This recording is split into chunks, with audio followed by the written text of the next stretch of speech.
Good morning students.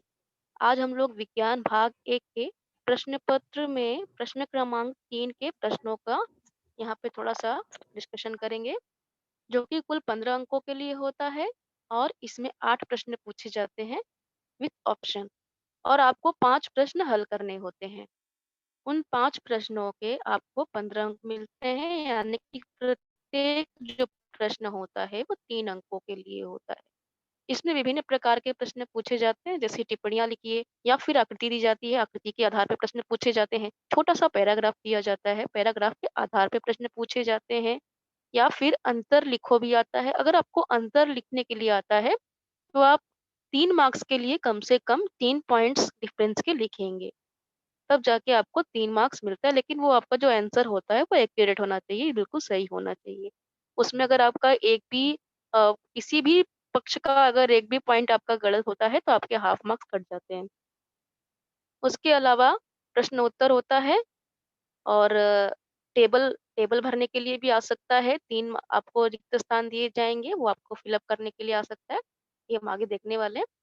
सबसे पहले हम लोग फर्स्ट चैप्टर से देखते हैं। यहाँ पे देखिए, आप देख रहे हो कि जो प्रश्न दिया है, वो कैसे 3 पार्ट में दिया गया है। केपलर के तीनों नियम लिखिए, है ना? अगर आप खाली 3 नियम लिख के अभी इतना भी आ गया, तो 3 मार्क्स के लिए ये हो जाता है। फिर क्या दिया गया? यह स्पष्ट करो कि उन नियमों के कारण न्यूटन को अपना गुरुत्व नियम प्रतिपादित करने में किस प्रकार सहायता हुई। हालाँकि जो न्यूटन का ये वाला पार्ट है कि किस प्रकार से न्यूटन ने थर्ड जो नियम है उसके अकॉर्डिंग अपना जो नियम प्रतिपादित किया, ये पार्ट फिलहाल निकाल दिया गया है आपके इसमें से सिलेबस में से। तो आपको जो सबसे इम्पोर्टेंट जो चीज़ है यहाँ पर, वो क्या है? केपलर के 3 नियम। है ना? और उसके बाद क्या दिया है, जो थर्ड क्वेश्चन दिया है वो किस प्रकार से उसको ट्विस्ट करके दे सकते हैं, आकृति सहित स्पष्ट करो, है ना? केपलर के 3 नियम। फिर यहाँ पे क्या दिया है कि अगर आपको इस प्रकार की आकृति दी जाती है, जो कि मैंने आपको पिछली बार भी क्वेश्चन पेपर दिखाया था, जो अपना लास्ट क्वेश्चन पेपर आया था 2020 का, तो उसमें इसी आकृति के आधार पर प्रश्न पूछा गया था। तो यहाँ पे हम पहले देखते हैं केपलर का पहला नियम, ग्रह की कक्षा दीर्घवृत्ताकार होती है। दीर्घवृत्ताकार यानी क्या होता है?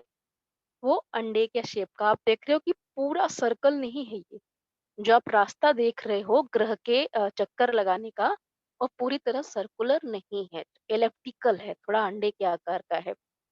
उस कक्षा की एक नाभि पर सूर्य स्थित होता है। सूर्य आप देख रहे हो कि सेंटर में नहीं है, ये एक तरफ है ना? एक तरफ क्यों होता है, ये भी आपकी किताब में बहुत अच्छे से एक्सप्लेन करके दिया गया है। ये आप अपने हाथों से भी प्रैक्टिकल करके देख सकते हैं। एक्चुअली में क्या होता है कि मान लीजिए कि कोई कोनिकल शेप है इस प्रकार से, है ना? और सेंटर में मान लेते हैं कि सूर्य यहाँ पर है ना? यहाँ पे मान लेते हैं कि सूर्य है। या फिर यहाँ पे मान लेते हैं कि सूर्य यहाँ पर है ना? सूर्य अगर यहाँ पर है और इस प्रकार से अगर कटिंग की जाए, है ना? आपने कोन को इस प्रकार से कट कर दिया, तो आपको देख रहे हो कि जो सेंटर में सूर्य था वो कहाँ पे आ गया? वन साइड दिखाई दे रहा है ना? वो कहाँ दिखाई दे रहा है? वन साइड दिखाई दे रहा है। अब इसी प्रकार से अगर सेकंड साइड से भी कट किया जाए, इसको सेंटर मान लेते हैं सन, यहाँ पे सेकंड साइड से भी कट किया जाए इस प्रकार से, तो भी ये क्या हो रहा है कि सूर्य ये एक तरफ आ जा रहा है ना? तो यही कॉन्सेप्ट है यहाँ पर। जो बच्चे बहुत से डाउटफुल होते हैं कि सेंटर में क्यों नहीं है सूर्य, तो एक्चुअली में क्या है कि ये एलिप्टिकल शेप जो है, रास्ता जो है वो इस प्रकार से तैयार हुआ है ना? जो हमने अभी आकृति में देखा। ग्रह की कक्षा दीर्घवृत्ताकार होती है तथा सूर्य उस कक्षा की एक नाभि पर स्थित होता है। यहाँ पे 2 नाभि मान सकते हैं आप, 2 से केंद्र होता है, लेकिन यहाँ पे सूर्य एक ही तरफ होता है। आकृति में ग्रह की सूर्य के परिभ्रमण की दीर्घवृत्ताकार कक्षा दिखाई गई है। सूर्य की स्थिति एस द्वारा दर्शाई गई है। जो आप रेड रंग का देख रहे हो वो सन है और जो आप ब्लू रंग का साइड में देख रहे हो वो ग्रह है, जो कि चक्कर लगा रहा है उसके चारों तरफ। तो ये तो मैंने टेक्स्ट बुक में से पार्ट दिया है, तो आपको जब आप आंसर लिखोगे ना, तो आपको खाली ये पोर्शन लिखना है जो कि बोल्ड में है, यानी कि नियम 1, 2, 3 नियम करके लिख देना है। बहुत उसको एक्सप्लेन करने की आवश्यकता नहीं है, जब तक कि आपसे स्पष्टीकरण न मांगा जाए। मान लीजिए कि 2 नंबर के लिए क्वेश्चन आया, केपलर का दूसरा नियम स्पष्ट करिए। स्पष्ट करने के लिए आ गया तब आपको 1 नंबर के लिए यहाँ पे ये नियम लिखना पड़ेगा, दूसरे नंबर के लिए आपको ये स्पष्टीकरण देना पड़ता है। अगर 2 मार्क के लिए आ गया तब। नहीं तो फिर 3 नंबर के लिए आएगा खाली नियम लिखने के लिए, तो आप खाली नियम लिखोगे। नेक्स्ट वन देखते हैं। ये पहले पूरा हम लोग आंसर देख लेते हैं इसका। चैप्टर का दूसरा नियम क्या है? ग्रह को सूर्य से जोड़ने वाली रेखा समान समयावधि में समान क्षेत्रफल व्याप्त करती है। ये मैंने पिछली बार भी समझाया था आप लोग को कि यहाँ कितना डिस्टेंस वो ट्रेवल कर रहा है, कितनी लंबाई चल रहा है, उससे फर्क नहीं पड़ता है, उसने कितना क्षेत्रफल ट्रेवल किया है, ये इम्पोर्टेंट है। अब आप देख रहे हो कि जो ब्लू रंग का यहाँ पे ट्रायंगल्स बने हुए हैं, सूर्य से जो निकलने वाली वहां से रेखा देख रहे हो, और वो कहाँ तक जा रही है रेखा, जो उसका रास्ता है, इलिप्टिकल रास्ता है, वहां तक ग्रह का दिखाई दे रहा है। जब सूर्य के नजदीक होता है, ग्रह जब सूर्य के नजदीक होता है, तब देख रहे हो कि वो दूरी उससे कम, यानी कि दूरी कम है। फिर आपको दिखाई देगा कि यहाँ पे ए से लेके बी तक की जो लंबाई है, ए से बी की लंबाई, वो ज्यादा है ना।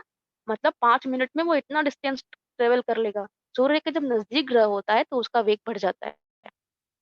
सूर्य के नजदीक होने पर ग्रह का वेग बढ़ जाता है, और दूर होने पर उसका वेग बड़ा कम हो जाता है। इसीलिए आप देख रहे हो कि जैसे जैसे वो सूर्य से दूर होते जा रहा है ग्रह, सी से, अब देखिए ए से बी की लंबाई कितनी है, सी से डी की लंबाई कितनी है, और ई से एफ की लंबाई कितनी है। खाली मैं रास्ते की बात कर रही हूँ। लेकिन उसी रास्ते को अगर आप सूर्य से जोड़ते हो तो एक ट्रायंगल, यहाँ पे एक त्रिभुज का निर्माण हो रहा है। अब उसका क्षेत्रफल मिलाओगे आप, तीनों जो क्षेत्रफल है, 3 1 2 3 का, वो एक समान है ना।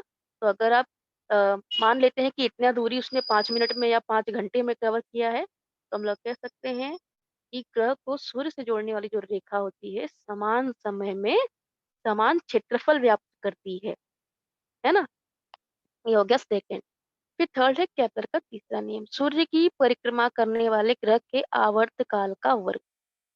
सूर्य की परिक्रमा करने वाले ग्रह के आवर्तकाल, आवर्तकाल क्या होता है? आवर्तकाल यानी पूरा एक चक्कर लगाने में लगने वाला समय, फिर से जिस पॉइंट से उसने स्टार्ट किया उसी पॉइंट पे आने पर कितना समय लगता है, उसको बोलते हैं आवर्तकाल, है ना। उसी टाइम पे, उतने ही टाइम में बार बार वो घूम के उस जगह पे आ रहा है, उसको आवर्तकाल कहते हैं। तो सूर्य की परिक्रमा करने वाले ग्रह के आवर्तकाल का वर्ग यानी समय का जो वर्ग है, ग्रह की सूर्य से औसत दूरी। औसत दूरी यानी क्या होता है? अब देखिए, अगर आप हर एरिया से मिलाएंगे, यहाँ से दूरी कितनी है सूर्य की, सूर्य की दूरी कितनी है, इन सब का जो एवरेज निकलेगा वो होता है औसत दूरी। उस औसत दूरी के घन के समानुपात में होता है ना। यदि अर्थात अर्थात यदि ग्रह का आवर्तकाल टी हो और सूर्य से उसकी औसत अंतर अंतर यानी दूरी आर है, तो फिर क्या हो जाएगा? टी स्क्वायर समानुपाते आर का घन, है ना। अगर आप उसको कांस्टेंट के रूप में लिखना चाहते हैं तो इस प्रकार लिख सकते हैं, टी स्क्वायर अपॉन आर का क्यूब इज इक्वल टू के, यानी स्थिरांक। ये कांस्टेंट है। स्थिरांक क्यों लगा दिया? क्योंकि ग्रह की सूर्य से दूरी जो है वो स्थिर है, वो बहुत नजदीक दूर नहीं हो रही है, जो दूरी है एवरेज वो स्थिर है। और उसका आवर्तकाल भी क्या है, वो स्थिर ही है, यानी कांस्टेंट है एक प्रकार से। नेक्स्ट वन देखते हैं। किन्हीं दो पिंडों के बीच क्रियाशील गुरुत्व बल के परिमाण के सूत्र के आधार पर एस आई में गुरुत्वीय स्थिरांक की इकाई निर्धारित करो। उसके आधार पर तेजिस प्रणाली में गुरुत्वीय स्थिरांक की इकाई लिखो। फिर तीसरा प्रश्न दिया आपको, विश्व गुरुत्वीय स्थिरांक की परिभाषा लिखो। अब आप देख रहे हैं कि तीनों जो प्रश्न है आपस में इंटरकनेक्टेड है, और इसमें ये 3 नंबर का प्रश्न आपको दिया गया है। हम जानते हैं कि यदि दो पिंडों के द्रव्यमान m1 तथा m2 हो और उनके बीच की दूरी d हो। डायग्राम में आप देख सकते हैं, दो आपको पिंड दिखाए गए हैं, m1 और m2। दोनों एक दूसरे के ऊपर F बल प्रयुक्त करते हैं। आपस में जो बल लग रहा है अट्रैक्शन का, वो F है। उनके बीच की दूरी d। दूरी कैसे निर्धारित करते हैं? केंद्र से केंद्र तक, सेंटर से सेंटर तक। इसीलिए दूरी यहाँ पर यहाँ से नहीं ली गई है, सेंटर से ली गई है। देखिए, सेंटर से सेंटर तक दूरी ली गई है ना। तो दूरी जो होती है वो केंद्र से केंद्र तक होती है। इन इन पिंडों के बीच क्रियाशील गुरुत्व बल, जो गुरुत्वीय बल है, आकर्षण बल है, एफ, वो किस प्रकार शो कर सकते हैं हम लोग? G m1 m2 upon r का वर्ग। m1 m2 क्या है? दोनों पिंडों का द्रव्यमान। और r स्क्वायर क्या है? r जो है वो दोनों के बीच की दूरी है। और g क्या है? गुरुत्व स्थिरांक। यानी दो पिंडों का द्रव्यमान तो घटने बढ़ने वाला नहीं है, वो स्थिर है। और उनके बीच की दूरी जो है वो भी घटने बढ़ने वाली नहीं है, वो भी स्थिर है। तो अब इसलिए उनके बीच में जो गुरुत्व आकर्षण होगा वो भी स्थिर होगा। इसलिए क्या बोलते हैं उसको? गुरुत्व स्थिरांक।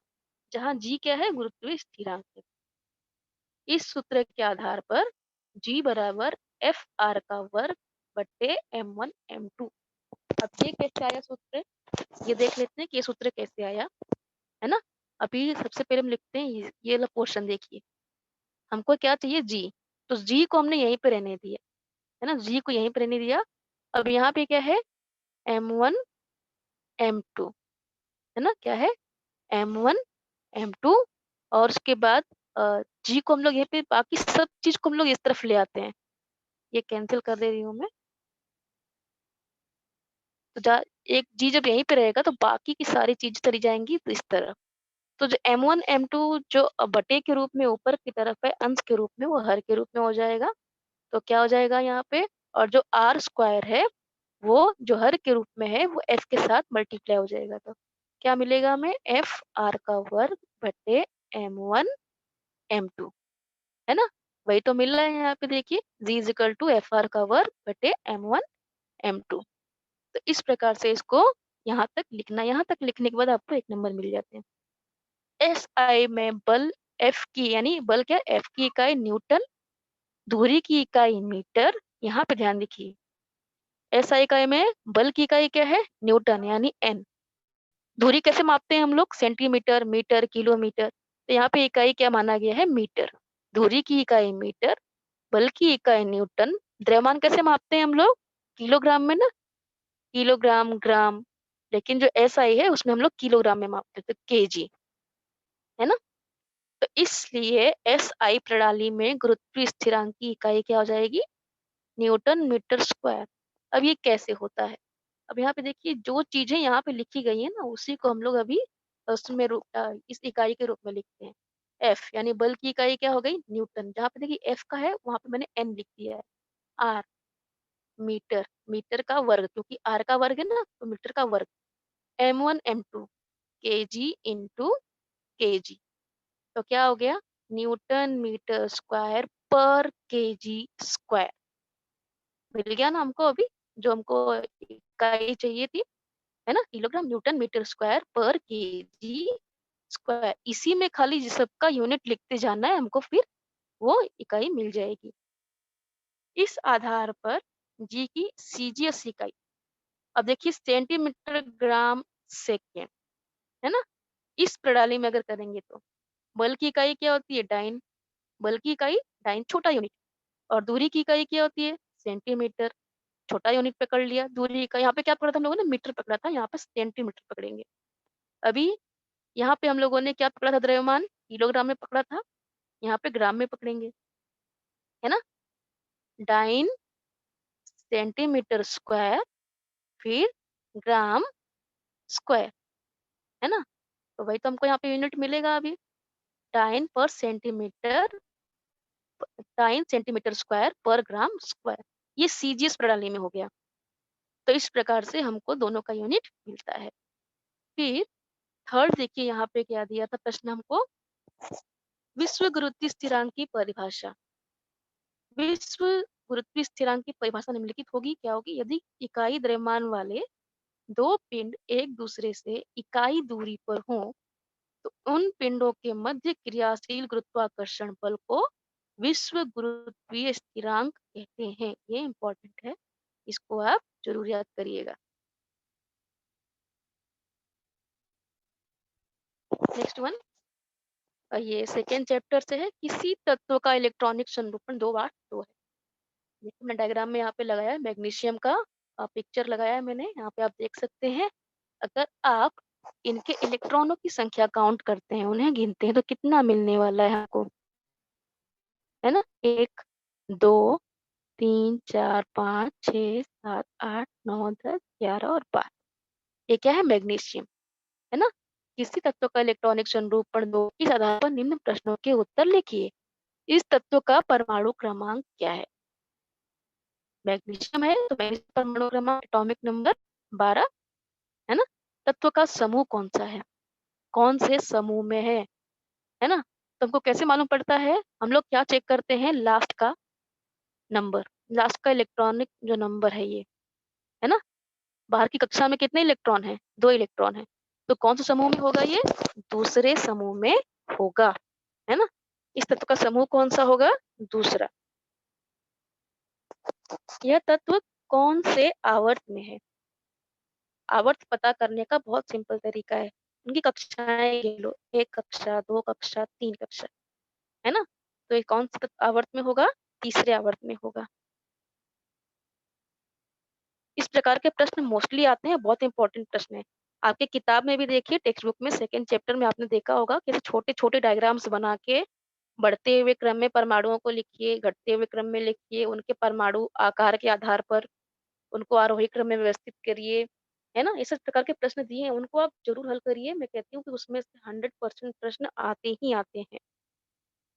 ये देखिए 4th चैप्टर का निम्नलिखित परिच्छेद का वाचन कीजिए। जिस प्रकार से मैंने आपसे कहा था कि पैराग्राफ भी देता है, उसमें से छोटे-छोटे प्रश्न पूछ लेता है। तो ये तो बहुत आसान होता है, क्योंकि मोस्टली जो हमारे आंसर होते हैं, उसी पैराग्राफ में ही होते हैं। निम्नलिखित परिच्छेद का वाचन कीजिए और पूछे गए प्रश्नों के उत्तर लिखिए। घर के विद्युत संयोजन की विद्युत तार, उदासीन तार और भू संपर्क तार ऐसी 3 तारें होती हैं। विद्युत तार लाइट जिसमें करंट फ्लो करता है एक्चुअली में। फिर होता है उदासीन न्यूट्रल। अगर उदासीन तार नहीं होगा तो विभवांतर का निर्माण नहीं होगा और फिर विद्युत क्या होगा वो ट्रेवल नहीं करेगा विद्युत क्योंकि जो इलेक्ट्रॉन्स होते हैं। तो एक उदासीन तार होता है उसमें करंट नहीं होता। और भू संपर्क अर्थिंग बड़ी दुर्घटना को रोकने के लिए अर्थिंग का उपयोग किया जाता है। विद्युत और उदासीन तारों के मध्य 220 वोल्ट का विभवांतर होता है। ये विभवांतर होने के कारण ही किसी भी सुचालक तार में विद्युत का प्रवाह शुरू होता है। भू संपर्क तार को जमीन में जोड़ा जाता है।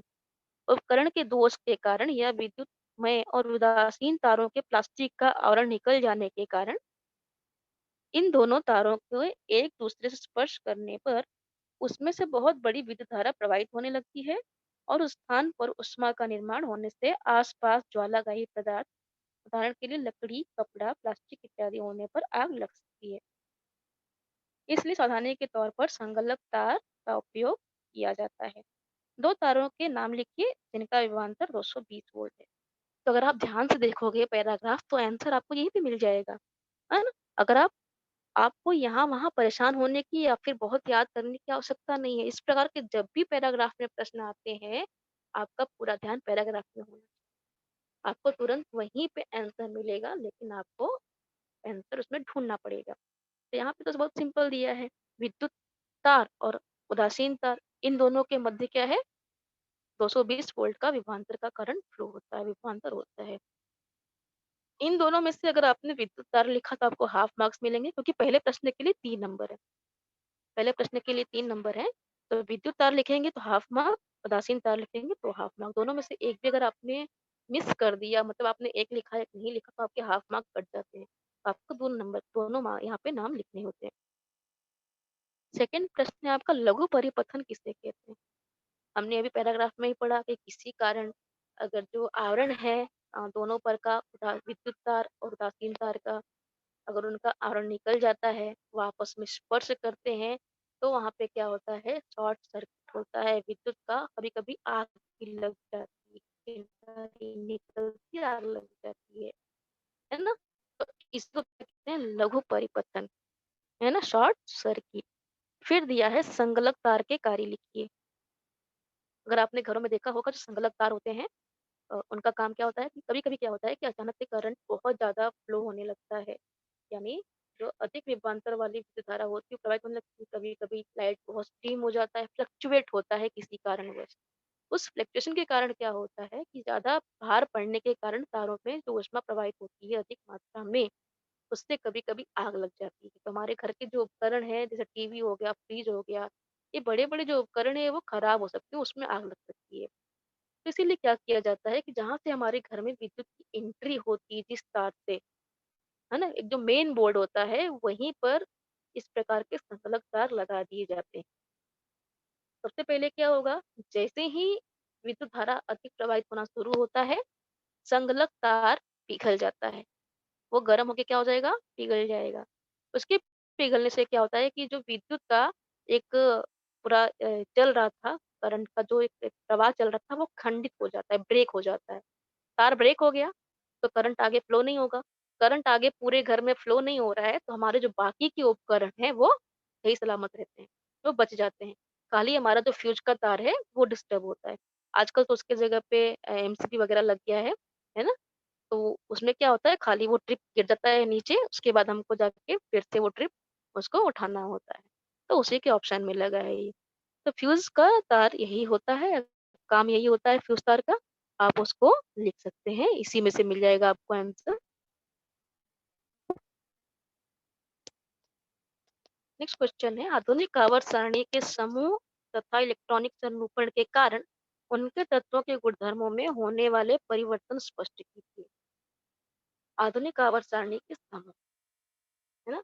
समूह और उनका इलेक्ट्रॉनिक संरूपण, प्रत्येक प्रत्येक समूह में इलेक्ट्रॉनिक संरूपण में क्या डिफरेंसेस हैं और उसके कारण उस तत्व को क्या गुणधर्म प्राप्त हो रहा है, ये इस प्रश्न का एक पूरा डिटेल है, यानी कि पूछा यही जा रहा है आपसे।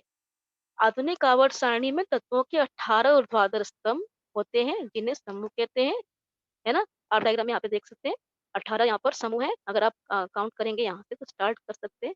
ये 1, 2, 3, 4, आप इस प्रकार से काउंट करेंगे तो ये लास्ट नंबर 18 आता है, जिसको हम लोग कहते हैं समूह 18 के तत्व नोबल गैसेस होते हैं ये, है ना? तो इस प्रकार से इसको आप काउंट करोगे तो आपको 18 समूह मिलेंगे। समूह क्रमांक 1 तथा 2 13 से 18, 3 से 12 है। समूह 1 अर्थात क्षारीय धातुओं के कुल के सभी तत्वों की संयोजकता इलेक्ट्रॉन की संख्या 1 है।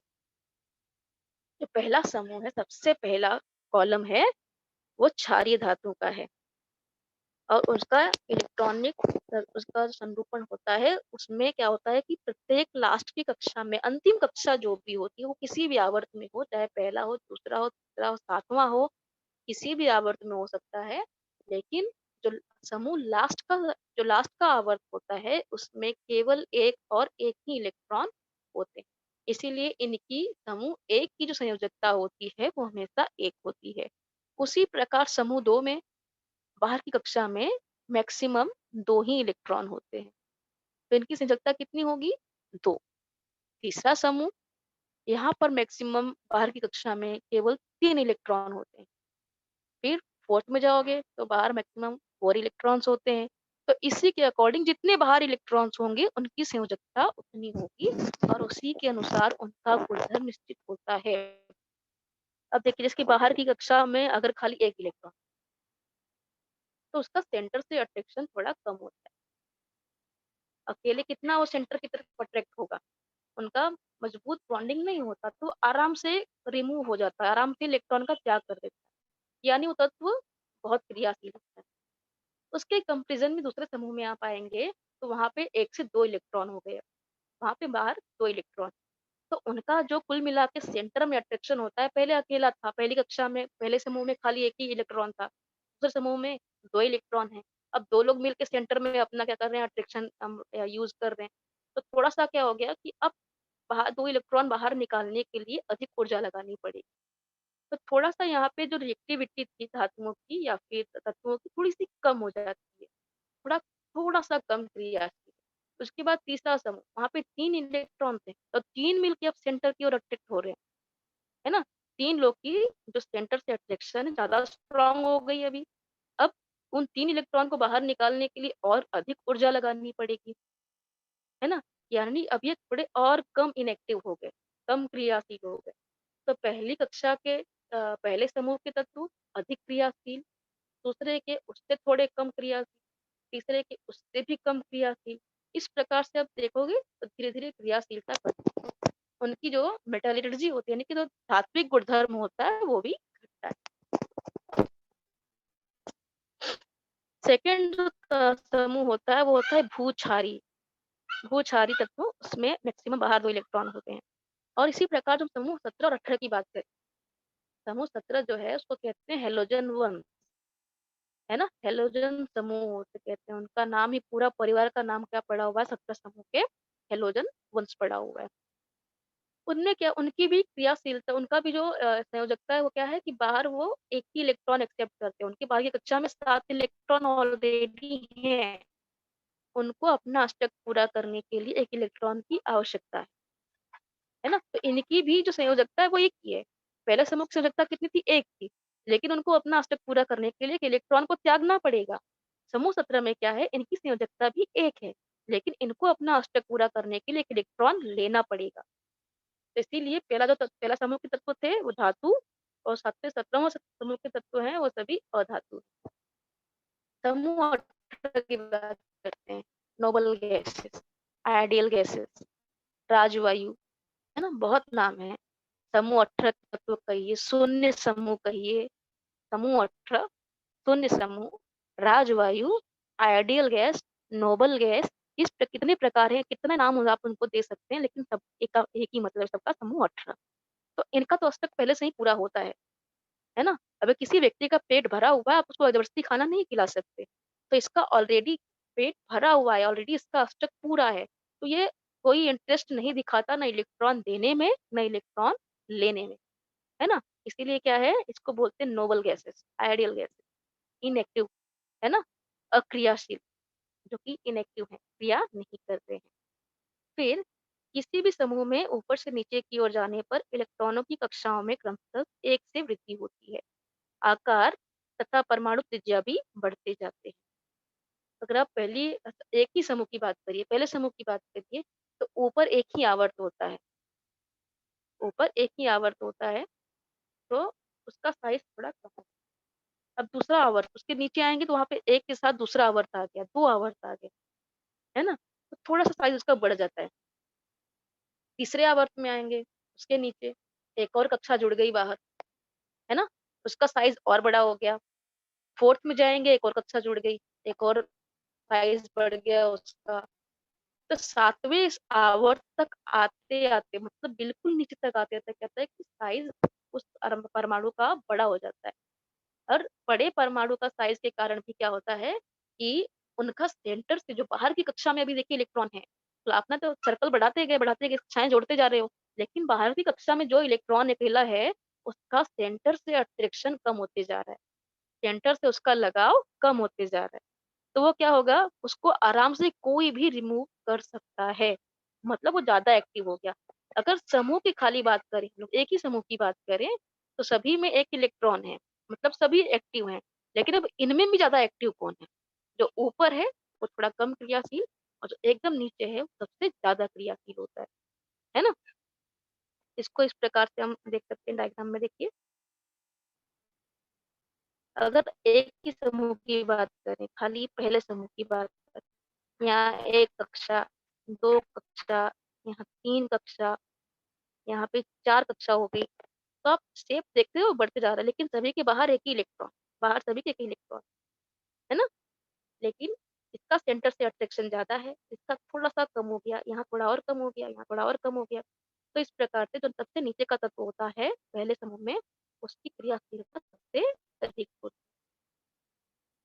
नेक्स्ट वन देखते हैं। परमाणु के आकार का अर्थ बताकर समूह तथा आवर्तों में वह किस प्रकार बदलता है स्पष्ट कीजिए। लगभग वही आंसर होगा जो मैंने आपको एक्सप्लेन किया, यहाँ पे खाली आकार के आधार पे दिया गया है। परमाणु का आकार पदार्थ का मूल गुणधर्म होता है। परमाणु का आकार उसकी त्रिज्या के आधार पर निर्धारित किया जाता है। परमाणु में परमाणु त्रिज्या अर्थात परमाणु केंद्र से बाह्यतम कक्षा के बीच की दूरी, यह त्रिज्या पीकोमीटर में नापी जाती है। 1 पीकोमीटर कितना होता है? 10⁻12 मीटर। परमाणु का आकार उसके इलेक्ट्रॉन कवचों की संख्या पर निर्भर होता है। कवचों की उपस्थित संख्या जितनी अधिक होगी, परमाणु का आकार उतना ही बड़ा होता है। समूह में नीचे की ओर जाने पर परमाणु के आकार में वृद्धि होती है, क्योंकि समूह में नीचे की ओर जाने पर नई कक्षाओं में वृद्धि होती जाती है। इस कारण बाह्यतम कक्षा तथा परमाणु केंद्र के बीच की दूरी बढ़ती जाती है। परमाणु परिणाम स्वरूप नाभिकीय आवेश में वृद्धि होने के कारण बावजूद परमाणु आकार में वृद्धि होती जाती है। आवर्त में बाएं से दाहिनी ओर जाने पर परमाणु त्रिज्या में कमी होती जाती है। क्योंकि आवर्त में बाएं से दाहिने जाने पर परमाणु क्रमांक एक एक करके बढ़ता जाता है। अर्थात नाभिक पर धन आवेश एक इकाई से बढ़ता जाता है, परंतु इलेक्ट्रॉनों में वृद्धि होने पर भी वह उसी बाह्यतम कक्षा में समाविष्ट होता है। केंद्रक में धन आवेशों में होने वाली वृद्धि के कारण इलेक्ट्रॉन केंद्रक की ओर अधिक आकर्षित होते हैं और इस कारण परमाणु का आकार क्रमशः कम होता जाता है। यहाँ पे आप देख सकते हैं लिथियम, बेरिलियम, बोरॉन एक ही आवर्तक है, एक ही आवर्त के हैं, लेकिन ये पहले समूह का है, दूसरे समूह का है, तीसरे समूह का है ना? पहले समूह में क्या है कि बाहर एक ही इलेक्ट्रॉन होते हैं। तो अब यहाँ पे सेंटर में खाली एक ही तत्व क्या हो रहा है, अट्रैक्ट मतलब एक ही परमाणु का अट्रैक्शन। तो वो अकेले कितना सर्कल को खींचेगा, है ना? अब यहाँ पे क्या हो रहा है कि सेकेंड वाले समूह में 2 इलेक्ट्रॉन आ गए। अब 2 लोग मिलके क्या कर रहे हैं, सेंटर में अट्रैक्ट हो रहे हैं, तो साइज़ थोड़ा-सा कम हो गया। अभी 3 इलेक्ट्रॉन हो गए तीसरे समूह में। इनका सेंटर से अट्रैक्शन और बढ़ जाता है। अब 3 लोग मिलके काम कर रहे हैं सेंटर में अट्रैक्ट होने का। देखिए डायमीटर कम होते जा रहा है। अभी अगर हम फोर्थ बनाएँ यहाँ पर, तो क्या होगा? अगर 4 इलेक्ट्रॉन हैं बाहर, तो उसका सेंटर में अट्रैक्शन और बढ़ेगा, है ना? तो उसका साइज़ थोड़ा और घट जाएगा। तो इस प्रकार से जो परमाणु त्रिज्या है वो घटती है। अब हम लोग पूरा एक टेबल देख लेते हैं, है ना? ये आपका पूरा टेबल है अ, अपने तत्वों का। इसमें आप देख सकते हो कि कैसे ऊपर से नीचे की तरफ आने पर परमाणु का आकार बढ़ता जा रहा है। क्यों बढ़ रहा है? क्योंकि नई-नई कक्षाएँ जुड़ रही हैं, है ना? यहाँ पे 1 कक्षा थी, यहाँ पे 2 कक्षा हो गई, यहाँ पे 1, यहाँ पे 2, यहाँ पे 3 कक्षा, यहाँ पे 4, 5, 6 फिर यहाँ पे 7, है ना? ये 7वाँ। तो आप कह सकते हो कि नीचे आते-आते उनकी कक्षाएँ बड़ी हो गई। लेकिन एक ही कक्षा है मतलब एक ही कक्षा 2 ही कक्षा अगर है और इसमें लगातार क्या हो रहा है इलेक्ट्रॉन्स बढ़ते जा रहे हैं। इलेक्ट्रॉन्स बढ़ने के कारण क्या हो रहा था अट्रैक्शन बढ़ते जा रहा है सेंटर में और शेप और सिकुड़न होता है उसमें सिकुड़न पैदा हो रही है, संकुचित हो रहे हैं, है ना? तो उसका साइज़ लगातार घटते जाता है और ये प्रश्न इम्पोर्टेंट है। परमाणु त्रिज्या वाला अक्सर टिप्पणी लिखो में आता है या फिर कारण बताओ में आता है। थर्ड चैप्टर का देखते हैं हम लोग। रासायनिक अभिक्रिया और समीकरण अभिकारक तथा उत्पाद की परिभाषा लेकर उदाहरण सहित स्पष्ट करो।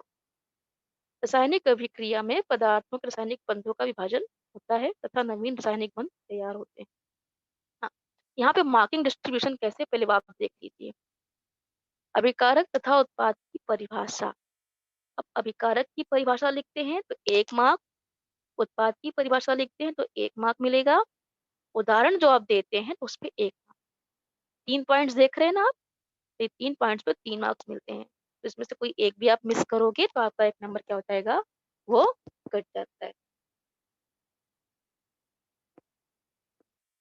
अब यहाँ पे देखिए जो कार्बन है और जो ऑक्सीजन है, दोनों क्या है? अभिकारक। इन दोनों के अभिक्रिया होने के पश्चात कार्बन डाइऑक्साइड जो गैस बन रही है वो उत्पाद है ना?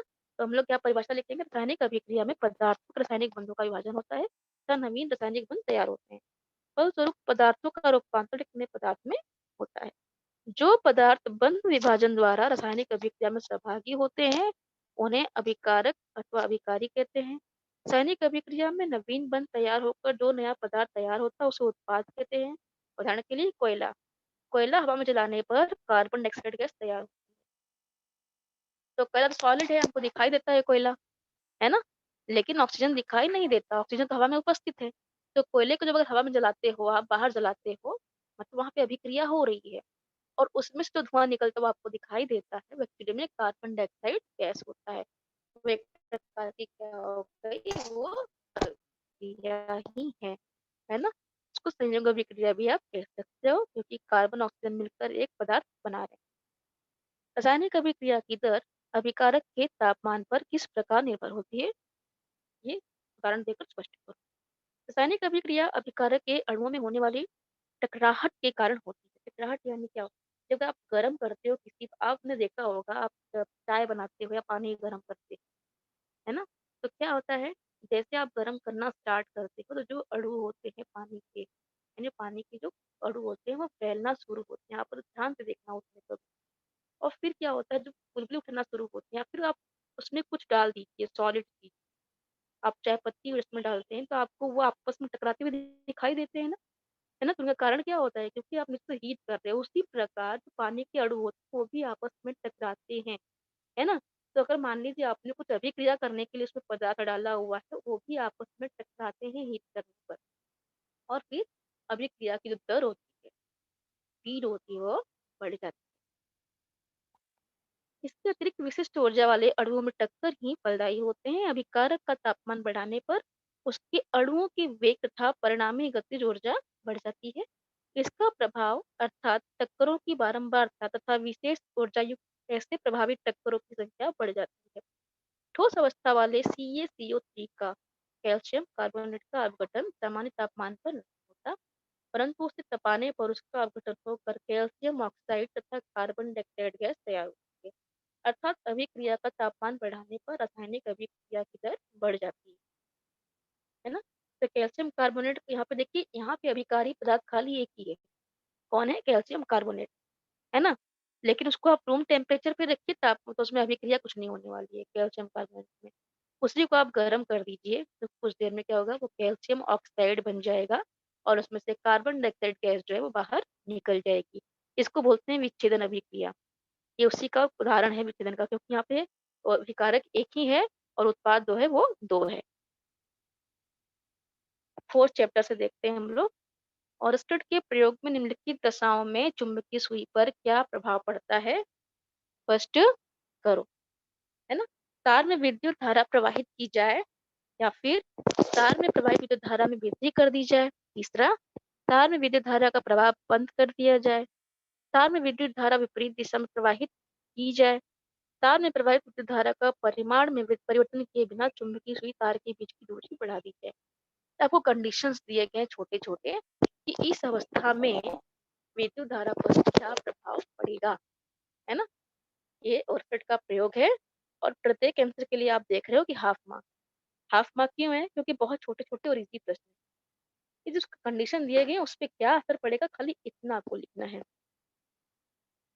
पहला कंडीशन क्या है? तार में विद्युत धारा प्रवाहित की जाए।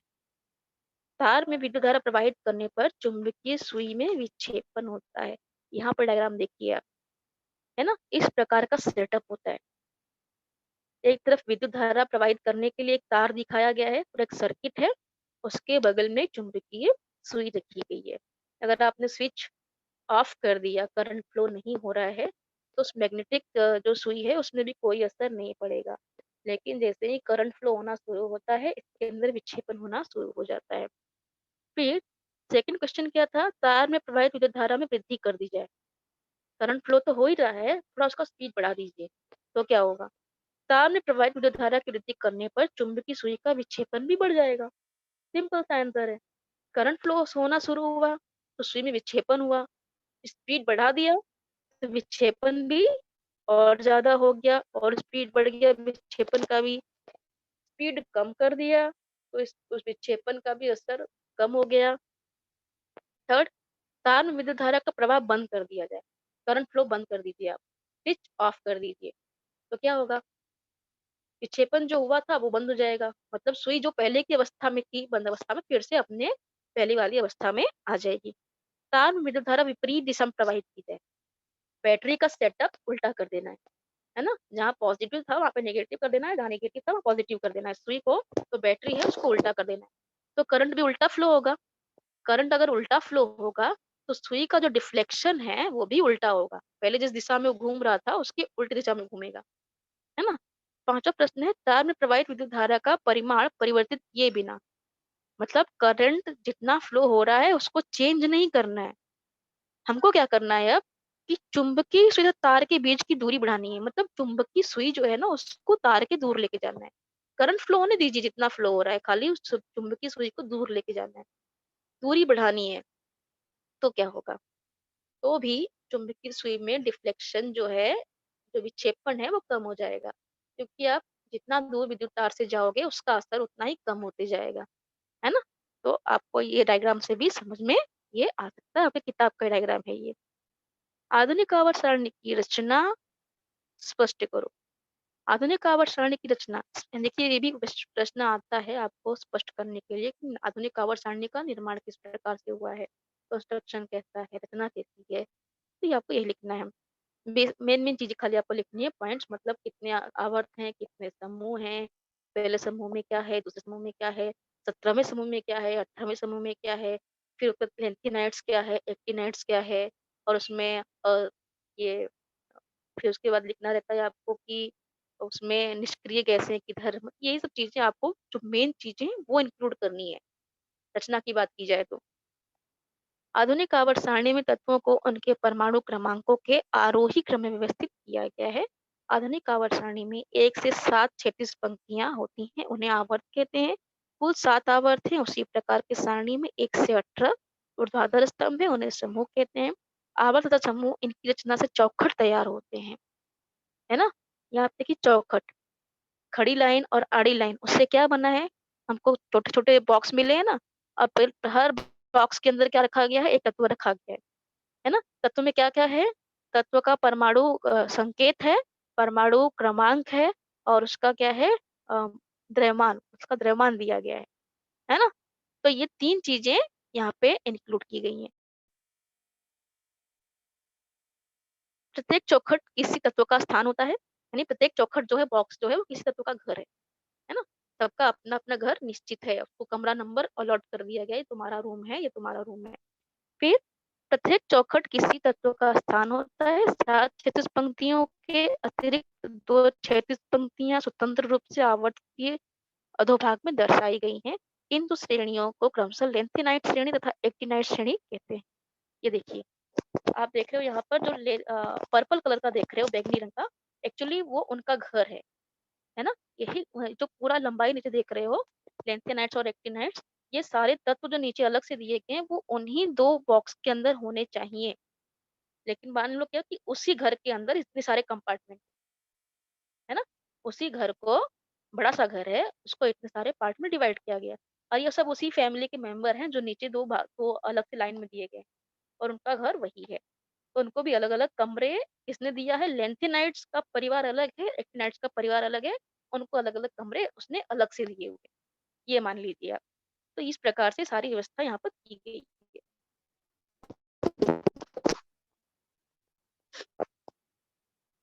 2 श्रेणियों के साथ आवर्त सारणी में कुल 118 चौखट है। अर्थात आधुनिक आवर्त सारणी में 118 तत्वों के लिए स्थान है। कुछ समय पहले की कुछ तत्वों की खोज प्रयोगशाला में होने के कारण अब यह आवर्त सारणी पूर्ण हो चुकी है तथा सभी 108 तत्वों की खोज हो चुकी है। संपूर्ण आवर्त सारणी को एस खंड, पी खंड, डी खंड तथा एफ खंड इस प्रकार 4 खंडों में विभाजित किया गया है। एस खंड समूह 1 तथा समूह 2 से बना है। समूह 13 से 18 पी खंड, समूह 3 से 12 डी खंड, इस प्रकार से ये एस, पी, डी, एफ बन गया। एस, पी, ई और एफ, इस प्रकार से ये 4 खंडों में डिवाइड किया गया है ना। यही यहाँ पे दिया गया है। खाली आपको यही सारी चीजें पॉइंट पॉइंट पॉइंट से लिखी जानी है, और आपको ये नंबर आराम से मिल जाएंगे। हाँ, यहाँ पे किस दी गई है कि पी खंड में टेढ़ी मेढ़ी रेखा दर्शाई गई है। इस टेढ़ी मेढ़ी रेखा की सहायता से तत्वों के पारंपरिक 3 प्रकार हैं, जो आधुनिक आवर्त सारणी में स्पष्ट रूप से दिखाए गए हैं। टेढ़ी मेढ़ी रेखा के किनारे धातु सदृश तत्व हैं। टेढ़ी मेढ़ी रेखा के बाईं ओर सभी धातु, दाहिनी ओर सभी अधातु। टेढ़ी मेढ़ी रेखा कौन सी है? ये है ना, ये क्या है, टेढ़ी मेढ़ी। तो ये जो डार्क पिंक आप देख रहे हो लाइन, ये क्या है, पूरा धातु सदृश तत्व, मतलब उसके अंदर मेटल नॉन मेटल दोनों के गुणधर्म है। इसके इस तरफ सब मेटल है, धातु, यहाँ सब नॉन मेटल है, अधातु, और जो सेंटर में है वो धातु सदृश तत्व है ना। तो इस प्रकार से आपको इतनी सारी बेसिक चीजें खाली लिखनी है, बाकी और ज्यादा कुछ इसमें नहीं करना है। मेंडलीय तथा आधुनिक आवर्त सारणी में समस्थानिकों के स्थान पर टिप्पणी लिखिए। आधुनिक मेंडलीय द्वारा आवर्त सारणी का उत्पादित करने के बहुत समय के बाद समस्थानिकों की खोज हुई। समस्थानिकों के समान परमाणु द्रव्यमान भिन्न होने के कारण मंडलीय आवर्त सारणी में स्थान इस तरह होती बनी रही। मोजले ने तत्वों के उल्टन होकर परमाणु क्रमांक तत्वों के उदाहरण देते हैं। किसी भी तत्व का परमाणु हुआ दिखाई देता है। आधुनिक आवर्त सारणी में तत्वों का विन्यास उनके परमाणु क्रमांकों के अनुसार किया गया है। उस समय मेंडलीव की आवर्त सारणी में तत्वों की जोड़ियों में स्थायी विसंगति दूर हुई। क्या क्या था मेंडलीव ने? क्योंकि उन्होंने परमाणु द्रव्यमानों को आधार माना था वर्गीकरण के लिए। द्रव्यमान तो क्या होता है कि बहुत सारे तत्वों का द्रव्यमान समान था, तो वो कंफ्यूज हो गए। उन्होंने क्या काम किया कि अलग अलग तत्व जो हैं जिनकी गुणधर्म बिल्कुल मैच नहीं करते, है ना, जो सेम क्वालिटी के नहीं है, लेकिन क्योंकि उनका द्रव्यमान सेम आ रहा है तो उन्होंने उनको एक ही जगह पे, एक ही कमरे में रख दिया, एक ही बॉक्स में रख दिया। और कुछ तत्व ऐसे थे जो कि सेम नेचर के, सेम चीज है, केवल उनके द्रव्यमान में थोड़ा बहुत अंतर आ गया है, तो उनको अलग अलग कमरे में कर दिया गया, क्योंकि उन्होंने परमाणु द्रव्यमानों को प्राथमिकता दी, उसको आधार माना था। लेकिन मोजले ने क्या किया, उन्होंने परमाणु क्रमांक को बेस बनाया, परमाणु द्रव्यमान को नहीं। तो परमाणु क्रमांक तो सबका अलग अलग होता है, सबका अलग अलग आइडेंटिफिकेशन नंबर होता है। तो उस आधार पर जब ये काम किया गया फिर से वर्गीकरण का, तो जो गलती मेंडलीव ने की उसको दुरुस्त कर लिया गया। यहाँ पे देखिए, जब किसी अभिक्रिया में ऑक्सीकरण और अपचरण क्रिया एक साथ घटित होती है तो उस अभिक्रिया को क्या कहते हैं? उदाहरण से स्पष्ट कीजिए, या फिर रिडॉक्स अभिक्रिया पद को एक उदाहरण की सहायता से स्पष्ट करिए। अगर इस प्रकार के प्रश्न आते हैं, दोनों में से कोई भी एक प्रश्न आता है तो आपका आंसर सेम होना चाहिए, क्योंकि दोनों प्रश्न एक ही हैं, केवल घुमा फिरा के पूछा गया है। जब किस तरह की अभिक्रिया में ऑक्सीकरण तथा अपचयन दोनों अभिक्रिया एक साथ घटित होती हैं, उस अभिक्रिया को रिडॉक्स अभिक्रिया कहते हैं। रिडक्शन प्लस ऑक्सीडेशन रिडक्शन, तो रिडॉक्स अभिक्रिया हो गई, है ना। ऑक्सीकरण और अपकरण, अपचयन और अपचयन, चयनोपचय और अपचयन, तो इस प्रकार से इसका नाम पड़ता है। रिडॉक्स अभिक्रिया में एक अभिकारक का ऑक्सीकरण होता है तो दूसरे का अपचयन होता है। मान लीजिए कि दो रिएक्टेंट हैं, मतलब दो अभिकारक हैं, उसमें कोई एक है जो ऑक्सीकरण कर रहा होता है, दूसरा दूसरा जो होता है वो अवकरण कर रहा होता है। तो ये अभिक्रियाएं साथ में चल रही होती हैं। उपयुक्त अभिक्रिया होते समय यहाँ पे एक एग्जांपल दिया है, देखिए, कॉपर ऑक्साइड प्लस H2, क्या दे रहा है, कॉपर प्लस H2, है ना। उपयुक्त अभिक्रिया होते समय कॉपर ऑक्साइड ऑक्सीजन परमाणु को खो देता है। ऑक्सीजन का खोना क्या होता है, अवकरण, और ऑक्सीजन का पाना ऑक्सीकरण। तो यहाँ पे कॉपर ने क्या किया, ऑक्सीजन को त्याग दिया, उसका अवकरण हो गया। लेकिन जो हाइड्रोजन था उसने ऑक्सीजन ग्रहण कर लिया, है ना, उसका क्या हो गया, ऑक्सीकरण। हाइड्रोजन का तो ऑक्सीकरण हो गया और कॉपर का क्या हो गया, अवकरण हो गया। और भी एग्जांपल्स दिए गए नीचे, हाइड्रोजन सल्फाइड, सल्फर डाइऑक्साइड का। तो सल्फर ने क्या किया, हाइड्रोजन खो दिया। हाइड्रोजन का खोना भी क्या होता है, ये ये भी एक प्रकार से क्या होता है, ये अवकरणीय होता है। और उसके बाद यहाँ पर ऑक्सीकरण होता है, ये हाइड्रोजन का सल्फाइड का ऑक्सीकरण होता है। फिर यहाँ पे क्या हो गया कि हाइड्रोजन, इसने अपना परमाणु खो दिया, और सल्फर डाइऑक्साइड जो है, सल्फर ने अपना ऑक्सीजन खो दिया है, और उसका ये अवकरण हो गया सल्फर का। और हाइड्रोजन सल्फाइड जो था, ये इसने हाइड्रोजन जो था इसने ऑक्सीजन ग्रहण कर लिया, इसका क्या हो गया, ऑक्सीकरण। सल्फर का अवकरण, हाइड्रोजन का ऑक्सीकरण, है ना। उसी प्रकार थर्ड वन भी है। सारे एग्जाम्पल्स आप देख लेना। यहाँ पे देखिए 3 अंक के लिए इस प्रकार के टेबल्स भी आते हैं, टेबल दे दिए जाएंगे, आपको टेबल भरने होते हैं। तो एक प्रकार से दिया मिलाव की तरह ही होता है। तो आपको आंसर आपको नीचे दिया ही गया है। पहला प्रश्न आप देख रहे हो, 3 खंबे हैं, यानी 3 कॉलम्स दिए गए हैं, द्रव्यमान, भार, गुरुत्व त्वरण और गुरुत्व स्थिरांक। सेकंड में दिया गया है उनका यूनिट, इकाई कैसे लिखते हैं, मीटर पर second, kilogram, newton metre square पर केजी स्क्वायर, न्यूटन। फिर थर्ड में है जो क्या चीज है। द्रव्यमान कैसे मापते हैं हम लोग, किलोग्राम से, है ना। द्रव्यमान कैसे मापते हैं, किलोग्राम। वो कभी बदलता नहीं, द्रव्यमान कहीं नहीं बदलता है। वो तो क्या हो गया, जड़त्व का माप। जड़त्व क्या होता है कि जिस अवस्था में जो है वो उसी में रहेगा, उसको कहते हैं जड़त्व। तो जड़त्व का माप हो गया। फिर भार, भार क्या होता है, वो अलग अलग ग्रहों पे बदलता रहता है, उसकी इकाई क्या है, न्यूटन, है ना? और जितना ऊँचाई पे जाओगे उसका वो भार क्या होता है धीरे-धीरे पृथ्वी के आकर्षण से दूर होते जाता है, फिर वो कम होते जाता है। तो क्या लिखा है ऊँचाई पे डिपेंड करता है, ऊँचाई पर निर्भर करता है। गुरुत्वीय त्वरण मीटर पर सेकंड स्क्वायर, है ना? पृथ्वी के केंद्र के पास शून्य, गुरुत्व स्थिरांक न्यूटन मीटर स्क्वायर पर केजी स्क्वायर। हम लोगों ने भी पीछे निकाला था, कैसे उसका निकालना रहता है यूनिट। संपूर्ण विश्व में समान यूनिवर्सल है। गुरुत्व स्थिरांक क्या है? यूनिवर्सल, हर जगह। उसी प्रकार यहाँ पे भी है। त्रिक पहले तथा तीसरे परमाणु परमाणु का डायरेक्टली आंसर पढ़ रही हूँ क्योंकि क्वेश्चन भी सेम है। क्या होता है पहले तथा तीसरे परमाणु द्रव्यमानों का औसत किसने दिया था? ड्रोबेरानर ने। अष्टक किसने दिया था? न्यूलैंड ने दिया था। आठवें तत्व के कुल धर्म पहले तथा तत्व के से समान, है ना? फिर परमाणु क्रमांक, परमाणु केंद्रक में उपस्थित धनावेश किसने दिया? मोजले ने। आवर्त अणु सूत्रों में क्रमशः परिवर्तन, है ना? ये मंडलीय परमाणु केंद्र समाविष्ट द्रव्यमान तथा धनावेशित रुदरफोर्ड ने दिया था। इलेक्ट्रॉन सभी परमाणु सबसे हल्का कण एवं ऋणावेशित कौन दिया था? थॉमसन ने दिया था, है ना? तो इस प्रकार से आप इसको तैयार कर सकते हैं। सेम चीजें यहाँ पर भी दो अभिकारक हैं, है ना? इन्होंने क्या किया? आपस में इलेक्ट्रॉन्स का अदला बदली कर ली। यहाँ पे बेरियम क्लोराइड जिंक सल्फेट था, यहाँ पे क्या बन गया? बेरियम सल्फेट बन गया, जिंक क्लोराइड बन गया। तो क्या हो गया? विघ्न विस्थापन।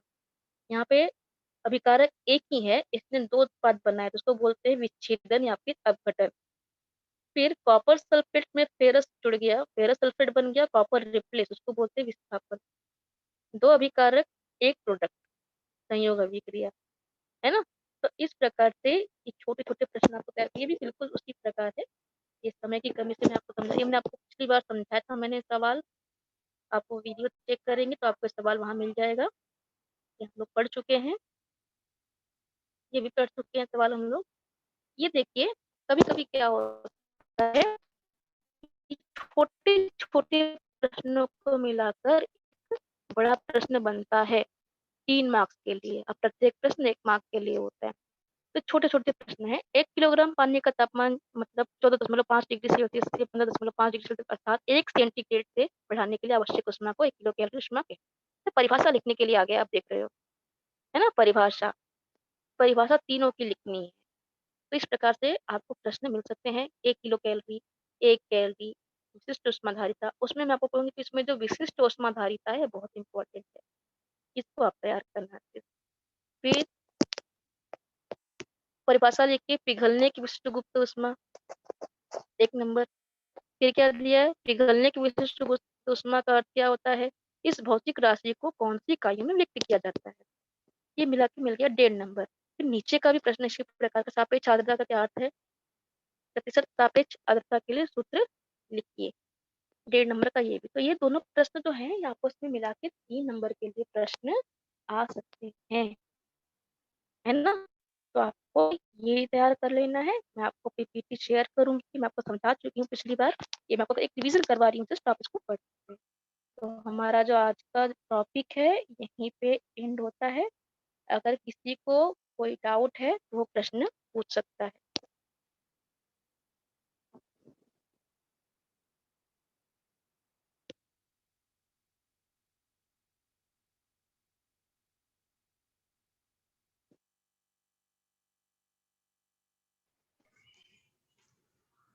हाँ हाँ बच्चों, इस टॉपिक से संबंधित कोई क्वेश्चन पूछना है आपको, पूछ सकते हो।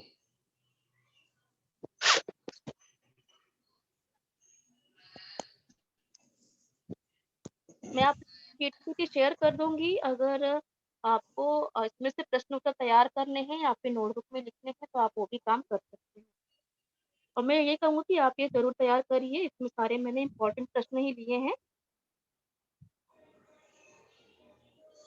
हाँ बच्चों, किसी को कुछ क्वेश्चन पूछना है इस टॉपिक से संबंधित, आप अपना हाथ ऊपर कीजिए, मैडम उसका आंसर बताएगी। आपके जो भी क्वेश्चन होंगे, क्वेरीज होगी।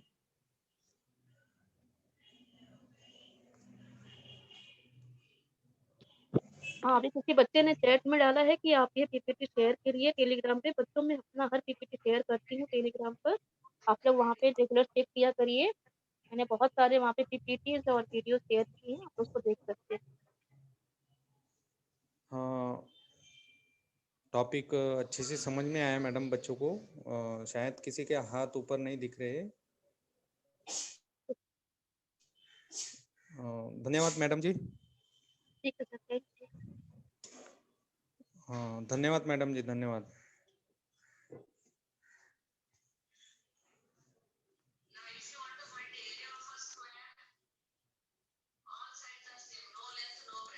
Hello, hello.